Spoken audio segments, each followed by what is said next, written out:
अंदर का अजनबी। राघव एक साधारण सा युवक था। बाहर से देखने में वह सबको आत्मविश्वासी, मिलनसार और खुश दिखाई देता था, लेकिन भीतर से वह हमेशा बेचैनी और डर में जीता था।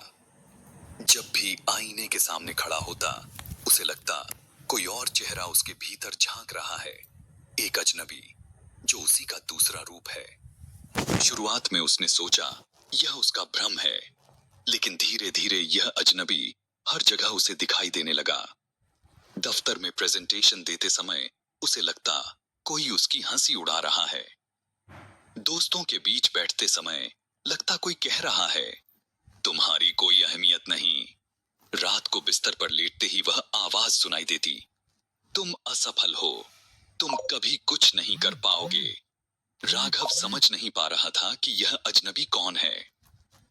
बचपन की परछाई। एक दिन उसने सोचा, शायद यह सब मेरे बचपन से जुड़ा है।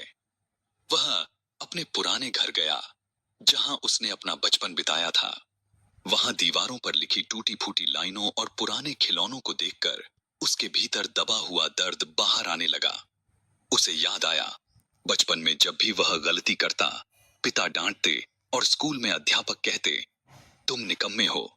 धीरे धीरे यह शब्द उसके मन में घर कर गए। यही शब्द अब उस अजनबी की आवाज बन चुके थे।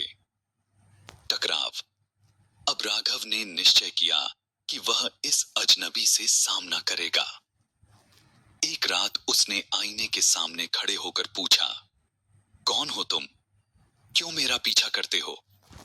आईने में वही अजनबी मुस्कुराया और बोला, मैं कोई और नहीं, तुम्हारा डर हूं, तुम्हारी असफलताओं का बोझ हूं, तुम्हारी हीन भावना हूं। जब जब तुमने खुद पर भरोसा नहीं किया, मैं और मजबूत होता गया। राघव को पहली बार एहसास हुआ कि उसका असली दुश्मन कोई बाहर का नहीं, बल्कि उसकी अपनी सोच है।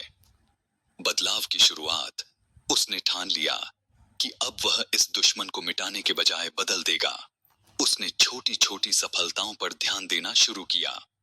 हर दिन डायरी में लिखता, मैं सक्षम हूं, मैं प्रयास करूंगा।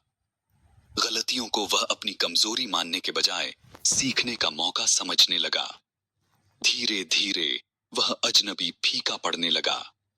अब जब भी डर की आवाज आती, राघव मुस्कुराकर कहता, हां, मुझे डर है, लेकिन मैं हार नहीं मानूंगा।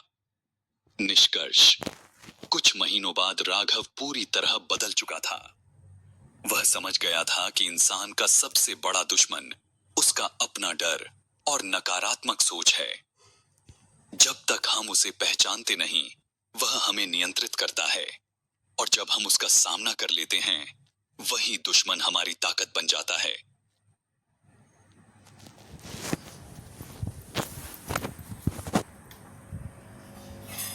हो गया।